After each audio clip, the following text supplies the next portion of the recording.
Hi, Rach. Hi, Rob. How you doing? I'm doing good. How are you? I'm not bad. I've got AI on my mind at the moment, specifically about how people are using it in their personal lives. And you're my guinea pig for this question. So how are you actually using like ChatGPT or Perplexity in like your own life right now? I am using AI basically as my unpaid assistant.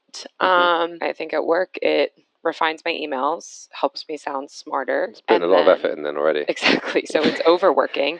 And then in my personal life, I think, it's my doctor. It's explaining my medical results, helping me overanalyze Zillow listings for new homes. And then also they are a beauty specialist and they're helping me color match my makeup. So Oh, right. How's that going? not well, but at this point, AI is really just augmenting your adult life. Yeah, exactly. Welcome back to another episode of Awin-Win Marketing Podcast. And welcome back to the podcast too, to you, Rachel Tyrer. Good to have you back. How you doing? Hi, Rob. It's good to be back as your co-host. You missed that part. Following on last week's episode, we're once again doing something a little different this week. While we were out in Chicago for ThinkTank Americas, we sat down with Lily Ray and Max Willens off the back of their session. And then for anyone who doesn't know, they are in fact returning guests. Lily joined us at last year's Think Tank in Portugal, and then Max appeared in our 2026 predictions episode in January with you and I, Rob. That's right. And for those of you who didn't listen to those episodes and don't know these guys, they're really, really interesting, well-informed figures from across the industry. So Max Willens is principal analyst at eMarketer, and he specializes with a focus on affiliate and creator. And then Lily Ray is founder of Algorithmic, but also a kind of SEO guru who I'm sure many listeners are familiar with from her regular posting on LinkedIn about the latest kind of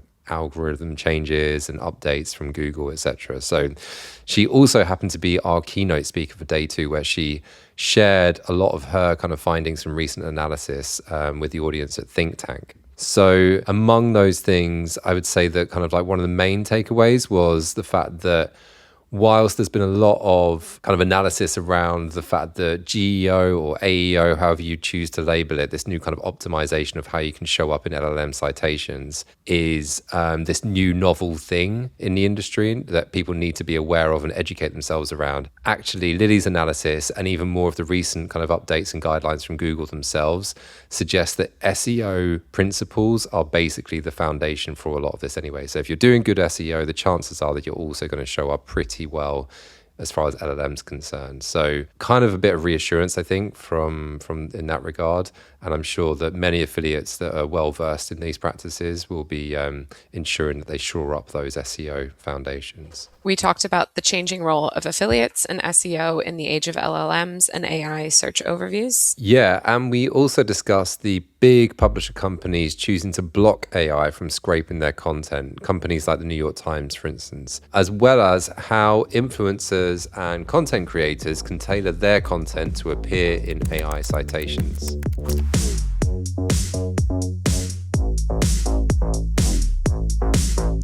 Lily, Max, thanks so much for joining us at Think Tank. It was a great session we just heard this morning. Lily, you gave your keynote presentation, providing a breakdown of the latest trends in LLM search and AI visibility and its implications for affiliate marketers.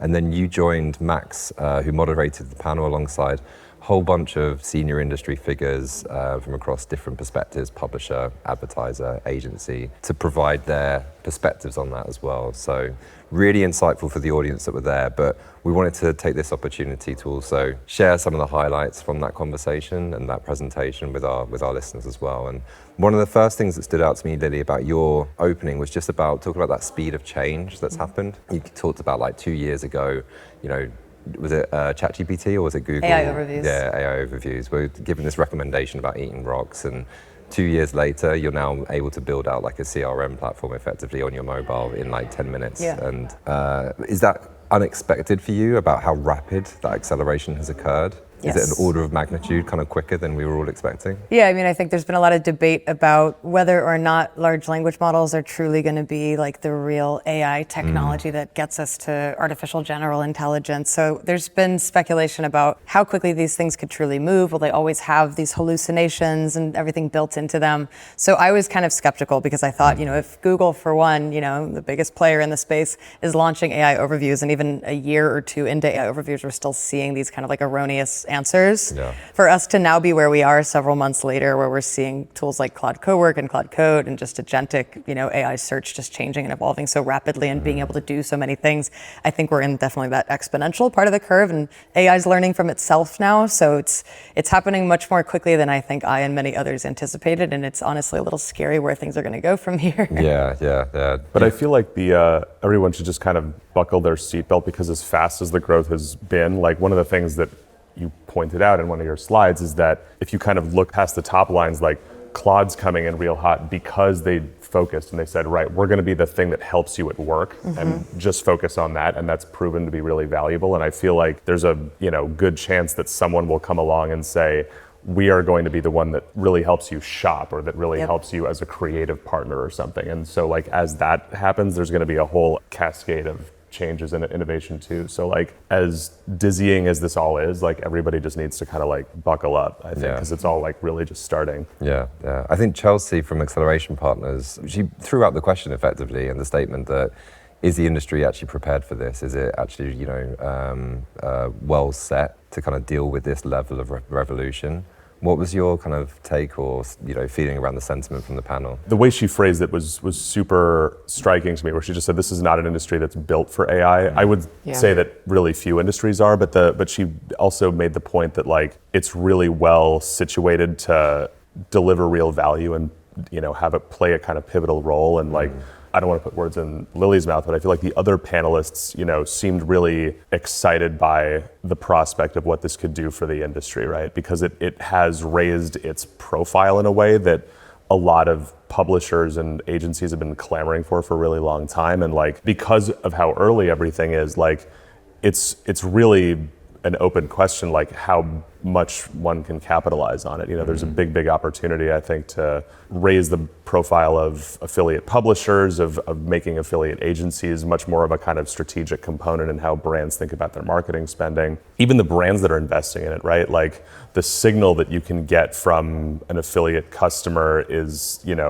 unique and powerful in its own way. And so I feel like all the stakeholders, if they can, not get too spun around by all the innovation that we all spend time talking about, like there's a lot of opportunity here. And so I think that even though everyone understands there's a lot to figure out, like I think there was kind of a cautious optimism. Does that broadly sound right to you? Yeah, I think I think it's more of a mixed bag for a lot of the clients and everything that we speak to, because on one hand, yes, like there's so much new opportunity to use AI to create automations and create efficiencies in your workflow, and to vibe code new things and create all these types of new products and everything. So on that end, people are very excited. There's all kinds of like inspiration for building new things in a way that we couldn't do before.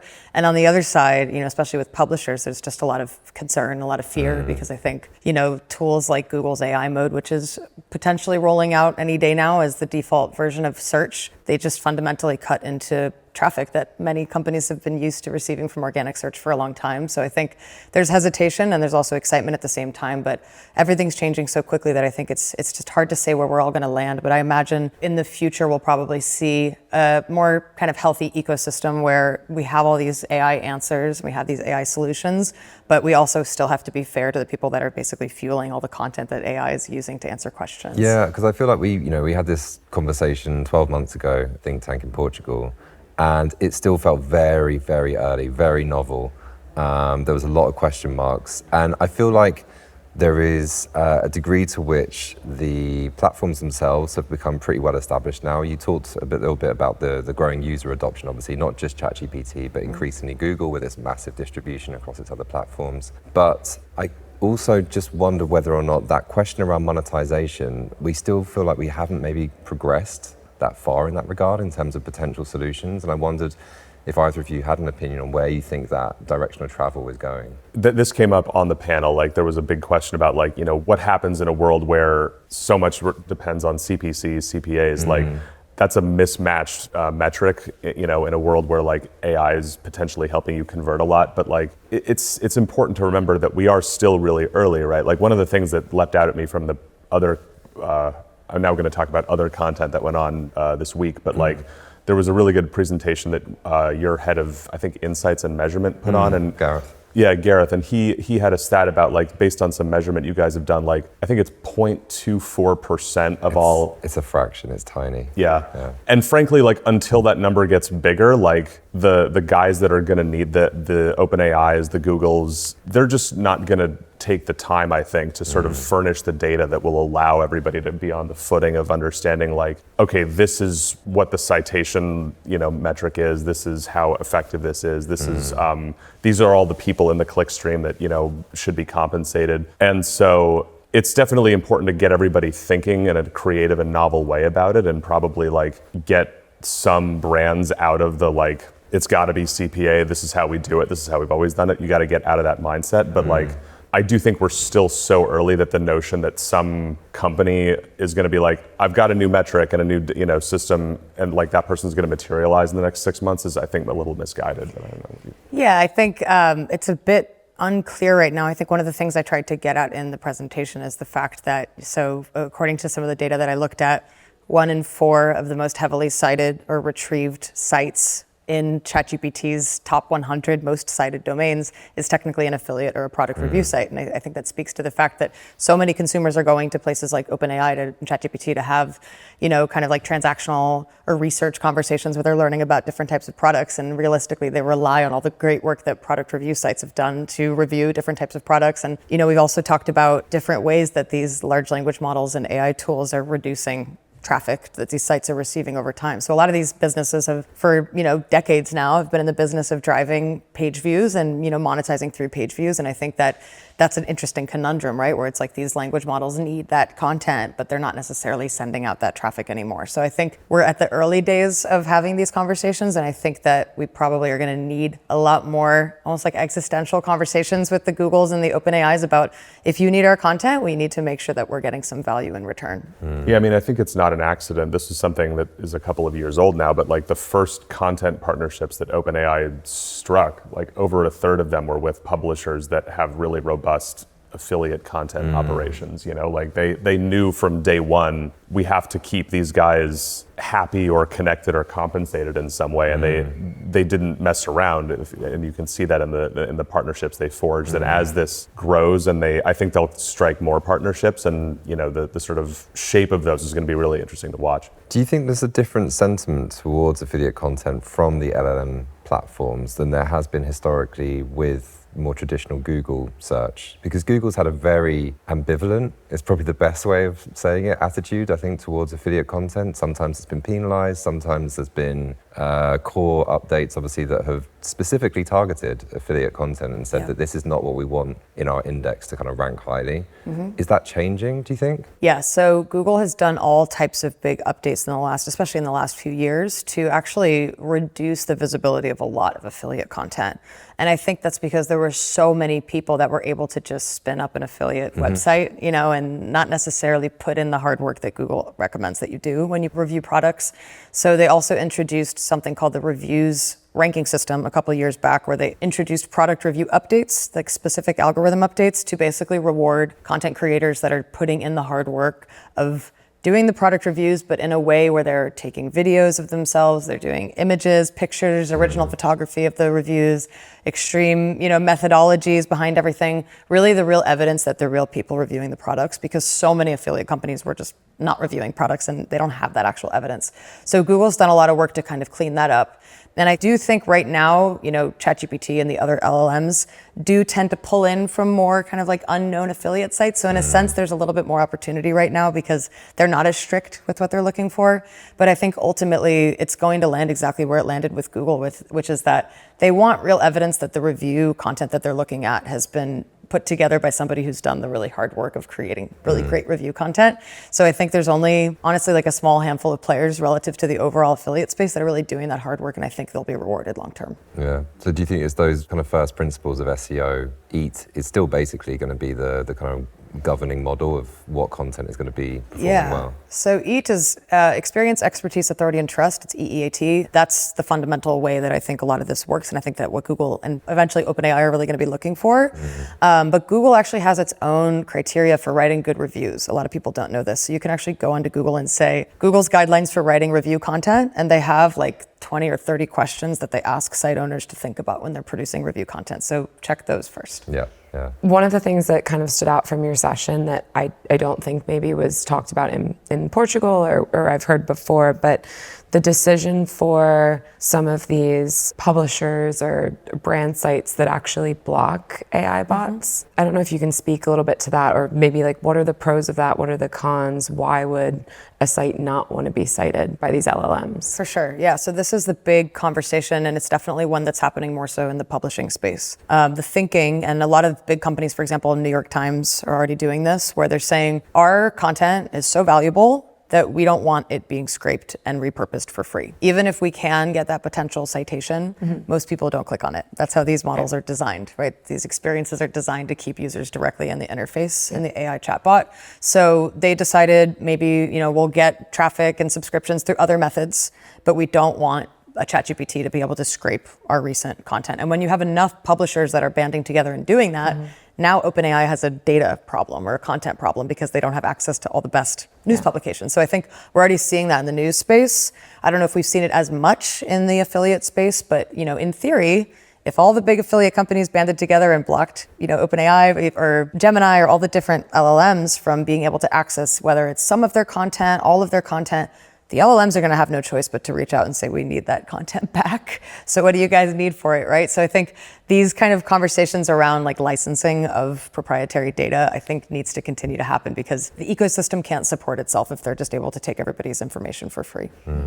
Do you think that's a feasible reality? Like affiliates coming together and kind of taking that stance? Because I don't know, like at this point, maybe there's only a handful. I think you mentioned, a larger publisher in your speech, but I mean, that's a bold stance. And do they stand to potentially lose out there, or are there cons to that? Yeah, I mean, you lose out on the immediate visibility and traffic that you could potentially benefit from right now with being cited in the AI platform. So this is a big debate. It's like, you have to look at what that looks like for you right now. I think I mentioned in my presentation, most companies are seeing 0 to 0.5% of their overall traffic coming from ChatGPT. So if you rely on traffic to make money, you need to think about whether that traffic is actually valuable or that's enough traffic to sustain the business.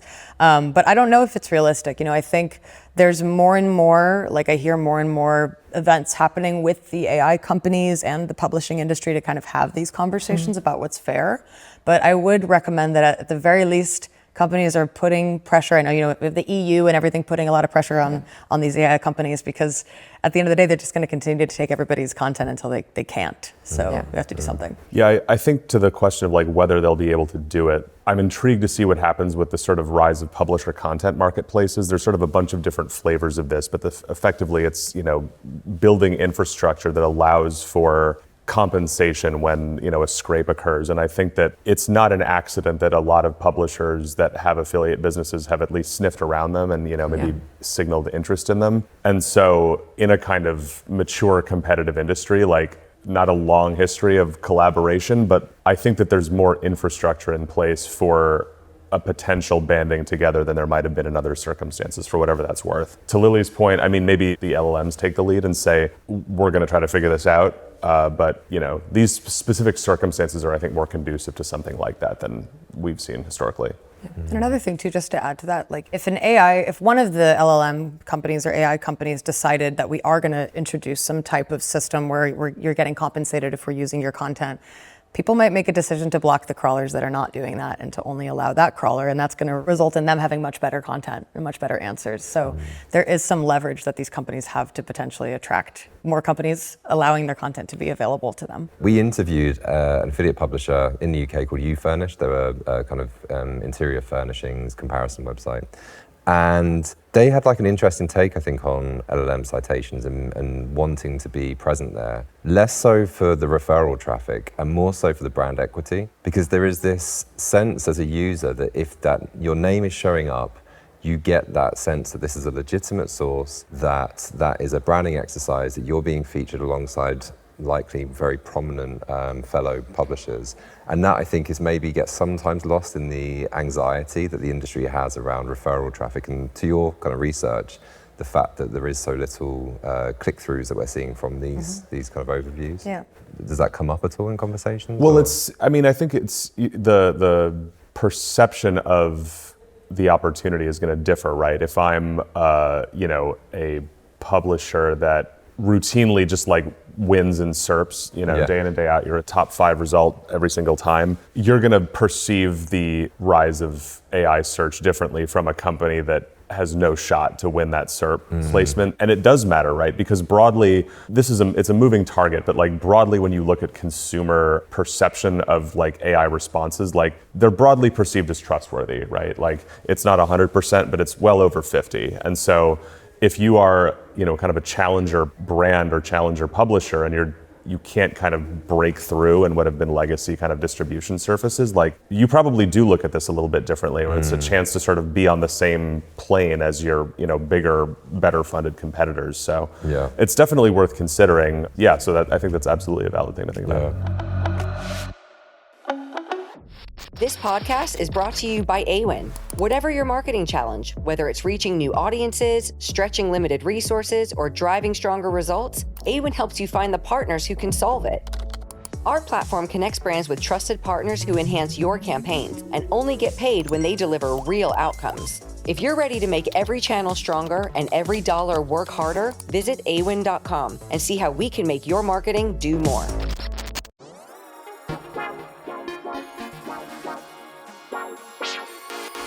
Lily, I wanted to ask you, a large part of your session not only looked at some of the latest research that you were analysing in this field, but provided some examples of what's working well as a bit of a guide for the audience. I wondered if you could just elaborate on a few of those. Yeah, for sure. So I think the first thing to keep in mind is that, and I mentioned this a bit in my talk, but how large language models work. And in many cases, what the language model is doing is it's pulling from top ranking results in search engines, which I think a lot of people don't necessarily make that connection. So I argue that one of the best things you can do is to be as visible as possible in search for the questions that you care about. Literally, like try to rank number 1 in search, because there's a very strong correlation between what the LLMs are pulling in and what's ranking well in search. But beyond that, we're seeing more and more over time that there's certain types of content structures that really tend to get cited more. So for one, I mentioned having like a TLDR or like a very concise answer to the question, ideally at the top of the page or close to the top of the page that really answers the question.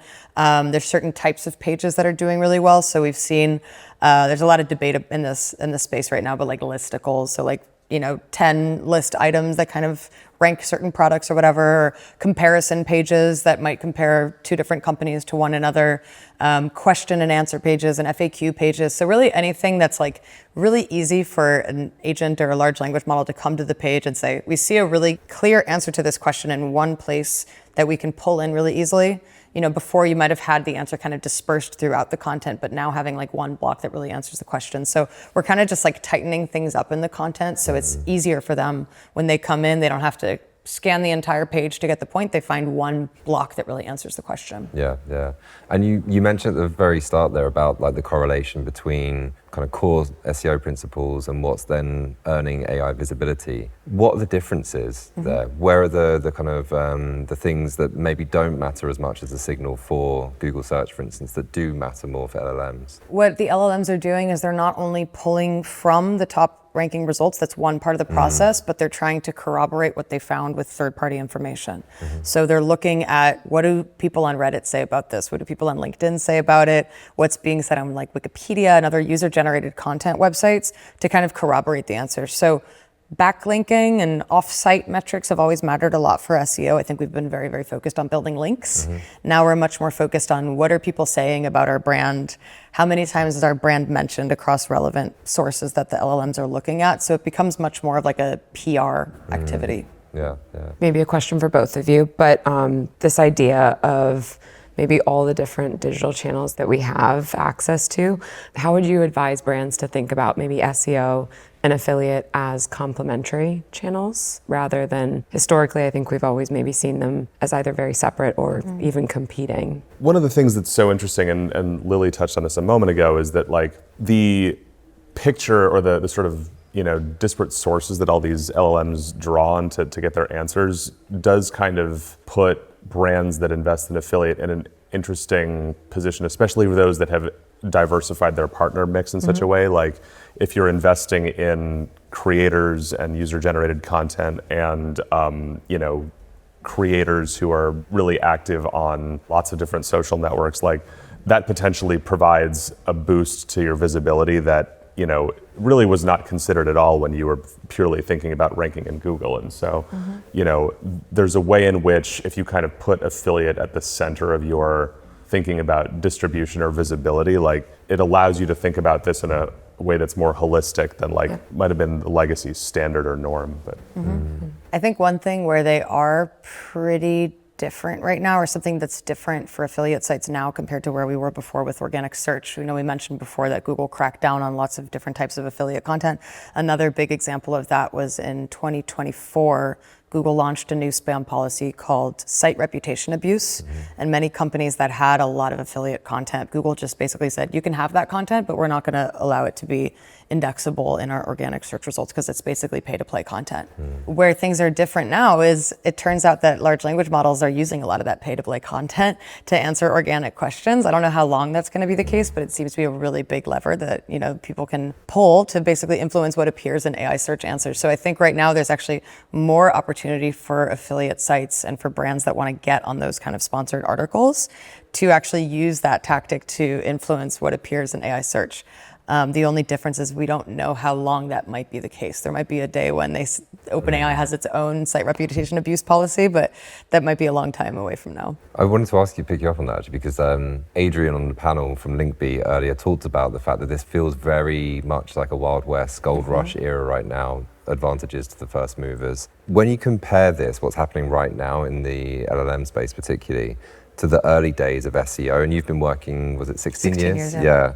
Are there parallels here, or do you think it feels quite different? There's absolutely parallels, yeah. I talk a lot about what I call the cycle of SEO. So basically the idea is there's some type of new opportunity or set of opportunities that SEOs discover now, GEOs and AEOs, AI search people discover. They all kind of shout from the mountaintops, right? They go on YouTube, they go to conferences, they share all these approaches. It becomes highly popularized, and then suddenly you have a giant footprint of the internet that's engaging in these types of tactics.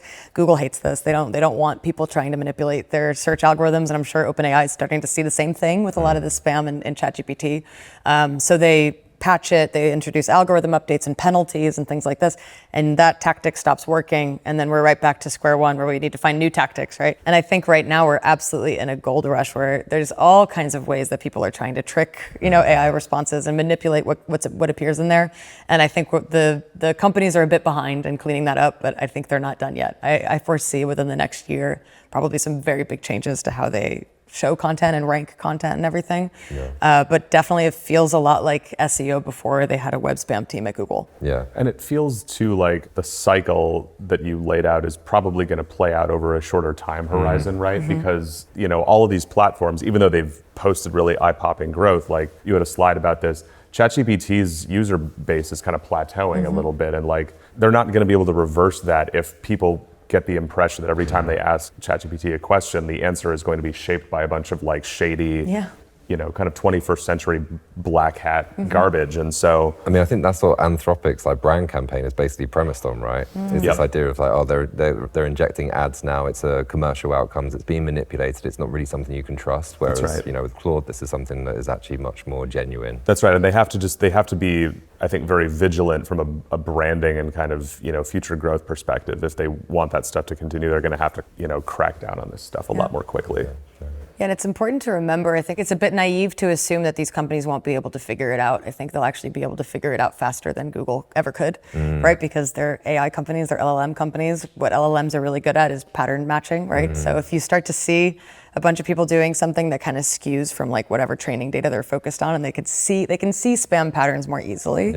So I think it's just a question of when they figure it out. And you're going to want to be the type of brand that wasn't engaging in those tactics, because what we've seen with SEO over the years is you would have been better off not doing those things in the first place. Even if it worked for 6 months, where it lands you after those 6 months, it's often very, very hard to recover. Yeah. You mentioned this is kind of like through your career, the last 16 years, this has been like the most exciting thing that has come into the space as an update, or like as all these things are changing. I guess, could you maybe elaborate on that? I know we've talked about it a little bit, but what is so exciting about this? I think for people that work in our industry, the exciting thing about it is that SEOs are finally getting a seat at the table. Even though they're calling it GEO and calling it different things, the reality is the most qualified people to help with this are SEO professionals, because ultimately this is search. We're optimizing for search. Historically, it's been very, very hard to get companies and clients to take SEO seriously. We've always had attribution challenges. We've always had, takes a long time to see results and everything. But suddenly everyone's like, how do I show up in large language models? And it's like, well, you want to make sure your search is buttoned up. So I think it's exciting for us, not only because we are able to do so many SEO workflows and processes so much more quickly with AI. That part's very exciting. We're also able to build things we could never build before, because now suddenly everybody can be a developer with things like Claude Code. But just the fact that clients are enthusiastic about SEO, more enthusiastic than they've ever been in the 16 years I've been doing this. Well, and also to your point, like about the time horizon of seeing results, like it's not 3 to 6 months anymore. If you seed things in the right place, you can start burbling up in responses within weeks, right? Yeah, I mean, you know better what the even links days, Yeah, and that's it's a good way to get hired. for sure. Yeah. Give me 30 days. I don't know. I wanted to ask you, Max, about like creator is very much your space and your expertise, and I'm not sure if that came up so much necessarily in the conversation today. But how are you thinking about like the implications of this for the creator economy and how it affects them? So there's a way in which it's similar to affiliate in that it is very well positioned, but there are some sort of misalignments that need to be sort of popped into joint for it to really, really, matter and deliver. But creators as a kind of like publisher class are potentially going to have huge role to play in GEO and affiliate as well, because as we talked about on stage, like LLMs really, really value feedback from regular people. They really value creator content, user-generated content. You see that in the responses, like the top 10 sites that are cited most frequently, the domains, half of them are just basically like repositories of creator content. And that's, those sites have built their businesses on it, so that's really not going anywhere. The difference and the kind of misaligned pieces relate mostly to like creators understanding the role that they play in it, and also the kinds of content they create, right? So like, Lily went into this in great depth on stage, but like the stuff that an LLM really desperately wants and needs, right, is sort of like comparison information, specific specs, context-specific information about products or services. That's not necessarily always going to wind up in a creator post, right? Like the things that creators are really great at is being, direct, winsome, charming, maybe shocking, maybe funny. That's all fine for getting noticed and shared on social media. It's not necessarily going to work quite as well for LLMs. But what I think you will start to see among a certain class of creators is kind of a development of a parallel content operation, where it's like, I've got this one post that like, there's a portion of it that's really funny that I'll put on TikTok, but there's a more kind of in-depth, sober, like, now I'm going to take this apart and show you like why I actually think this is great. And maybe I put that on YouTube, maybe I cut it up into things that I distribute on LinkedIn, whatever.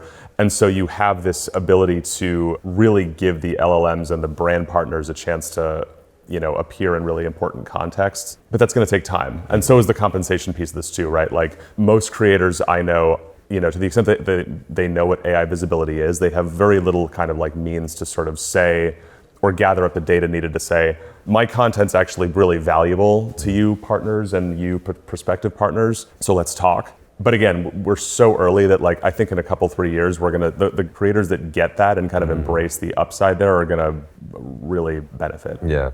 One thing I was really interested in is, particularly on the creator side, is that field has increasingly become the medium by default is video and it's visual. Yep. Whereas the way that the LLMs seem to give primacy to the content they're ingesting is primarily text-based and copy-based. Is that changing?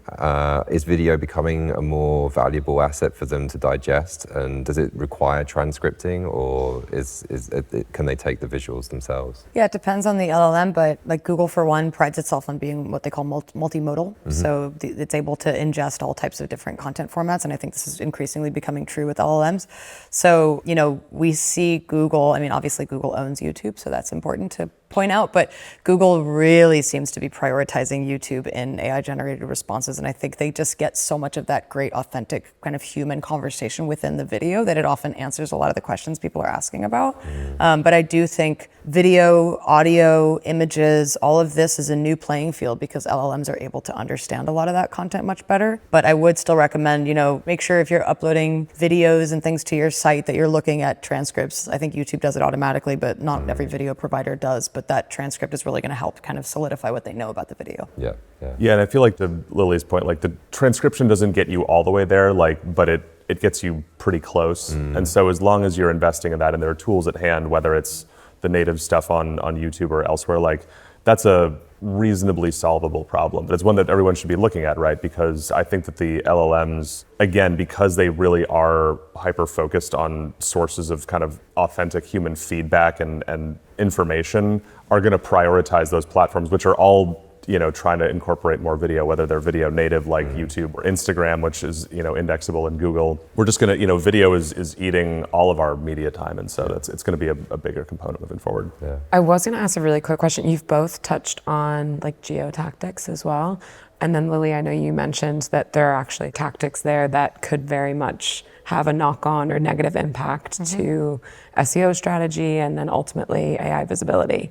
Can you expand on that a little bit just for people that weren't in the session? So this is actually probably the place that I've put most of my focus over the last few months because, again, there's so many people entering into the conversation right now that might have very limited SEO experience. And if we think about that cycle, if you jump on the bandwagon really early without understanding what happens throughout that cycle, where a lot of popular tactics become demoted or penalized over time, I think right now we're in this phase where so I give the example of what I call self-promotional listicles. So you can put a blog on your website that says, who are the best companies in our category? And then you list your competitors at 2 through 10, but number 1 is your own company.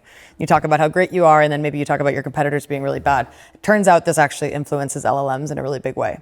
And a lot of people have discovered this. So a lot of people have made not only one of these articles, but 500 or in some cases 2,000 such articles on their website. And the reality is eventually Google usually catches on to this. It's a version of spam according to Google. And I think the AI providers are starting to figure this out. So I think right now we're in this space where a lot of people have found these exploits and kind of these hacks to try to influence what appears in LLMs. And then they've used AI to kind of like accelerate it, create a lot of that content. And I've been trying to raise a flag because that's my space. And in the SEO space, I've always been the one to help with algorithm updates and everything. I anticipate, based on what Google's done for 20 plus years, we will see a massive, massive algorithm update similar to the Panda, the Penguin, the helpful content. We've had so many of these in Google's history where they're going to go against exploitative GEO tactics, and you're not going to want to be wiped out from Google search with all this stuff. So you just have to be very careful. I'd be curious to see too, you brought this up in your presentation, but whether there's a version of a future state where the FTC is also kind of a really big piece of this too. The potential now exists to really take kind of, anti-competitor GEO to a whole new level. It would be very easy to sort of pay a legion of creators to go on to YouTube and talk about how crappy your competitors' products and services are, and boost yourself in the process. Until these systems get smarter, I think there'll be a little bit of time where they figure it out, but potentially if the FTC wants to take a more proactive stance, they could start just bringing the hammer down and saying this is going to cost you $200,000, this is going to cost you $500,000, because today that is illegal. And so I think there's a chance where they could also sort of provide a chilling effect on anything that might be perceived as not great. I think it's as much about the speed with which this stuff can happen as it is the scale. And this is what these tools have kind of enabled now, is that anybody really can suddenly produce or adopt a tactic, and it goes from day zero to a reality really quickly, but at a volume and a size that maybe historically would have taken a lot longer to do. And with regulatory or trade bodies like the FTC, do they have the speed to be able to anticipate or react to this stuff in time for it to prevent it becoming like a big issue? Probably not today. No. But, you know. But they have maybe access to the same tools themselves, right? Yeah. So, yeah. That's right. Thanks for listening to this episode of Awin-Win Marketing Podcast. And we will be back in 2 weeks' time with tech partner Upseller and US-based performance agency eAccountable. Until then, thanks again for listening to Awin-Win Marketing Podcast, where we show you how partner marketing always offers a win-win. Goodbye. Bye.